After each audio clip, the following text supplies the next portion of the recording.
ये आप जो देख रहे हैं ये बाबा मोहन उत्तराखंडी जी का स्मारक है जो यहाँ पे बैनीताल में बनाया गया है।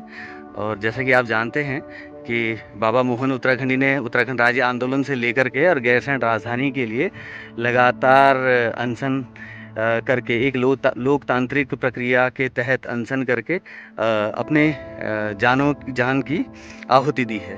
तो यहाँ पे मेरे साथ भास्कर हैं जो ये कि युवा आंदोलनकारी भी रहे हैं उत्तराखंड राज्य आंदोलन में। तो उनसे जानते हैं कि बाबा मोहन उत्तराखंडी को हम आज कैसे याद कर रहे हैं। तो 2 ही दिन हुए हैं हम लोग दूधातोली पीक में बाबा मोहन उत्तराखंडी की समाधि स्थल पर गए थे। वहाँ समाधि स्थल की अच्छी स्थिति नहीं है, लेकिन समाधि स्थल बना है, यानी कुछ लोग उनको याद करते हैं और ग्रेटिट्यूड महसूस करते हैं। आज हम सिमली गांव से करीब 26 किलोमीटर ऊपर बेनीताल बुग्याल पर बने इस स्मृति स्थल पर आए हैं।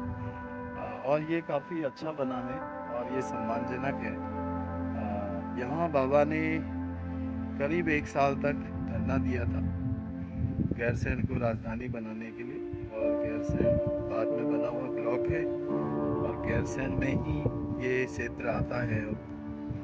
तो आपका जो कहना है कि हमें शहीदों को कैसा फील हो रहा है, कैसे याद करना चाहिए, कैसे किया जाना चाहिए, उनकी बदौलत तो ये राज्य बना है। आज जो भी हम उत्तराखंड राज्य कह पा रहे हैं उससे ना खुश हो सकते हैं और कुछ हम चाहते हैं, लेकिन जहाँ तक पहुँचे हैं वो ऐसे ही शहीदों की देन है कि जो दृढ़ संकल्प था, इनकी जो त्याग तपस्या थी।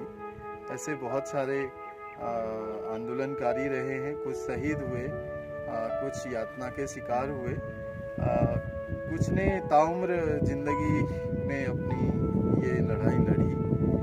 बहुत सारे ऐसे हमारे नायक हैं, तो हमें उन्हें निश्चित रूप से याद करना चाहिए और ऐसे स्थल जगह जगह हमारे जनपदों में जहाँ से भी सैनिक रहे हैं उनको याद करने के लिए बनाना चाहिए। और उन पर कुछ आयोजन भी होने चाहिए साल में, उनके जन्मदिन पर, उनके पुण्यतिथि पर कुछ न कुछ, ताकि याद बनी रहे कि कैसे ये राज्य हमारा बना है। तो जैसे आज हम देख रहे हैं वर्तमान में कि बैनीताल को सिर्फ एक पर्यटन स्थल के रूप में विकसित किए जाने की बात हो रही है और लोग इसको एक सिर्फ पर्यटन स्थल भी मान रहे हैं। तो इस संदर्भ में देखें तो इसको किस तरह से कि जिससे कि शहीदों को याद किया जाने का एक स्थल भी हो ये, और क्योंकि उत्तराखंड राज्य बनाने में इनकी बड़ी भूमिका रही और हमारे शहीदों ने एक सपना देखा था उत्तराखंड के लिए। तो पर्यटन स्थल के साथ साथ इसको किस तरह से विकसित किया जाना चाहिए। तो जो सपने रहे हमारे, एक तो हमारा जल जंगल जमीन जानवर, इसके लिए हम सोचते हैं क्योंकि हम पहाड़ी राज्य हैं, हमारी इकोनॉमी जंगलों पर निर्भर करती है। और जो सारा वातावरण है यहाँ से जड़ी बूटी हो या साफ़ हवा हो और पानी हो, जो कि हम देश की बहुसंख्यक आबादी को यहाँ की नदियाँ पानी पिलाती हैं, तो उसके साथ रोज़गार को जोड़ने की ज़रूरत है। ऐसे स्थल तो हमारे पास बहुत हैं, बहुत खूबसूरत लैंडस्केप है, हर ज़िले में है, लेकिन उन पर हमारी कोई ठोस नीति, हमारी पर्यटन नीति नहीं बन सकी है।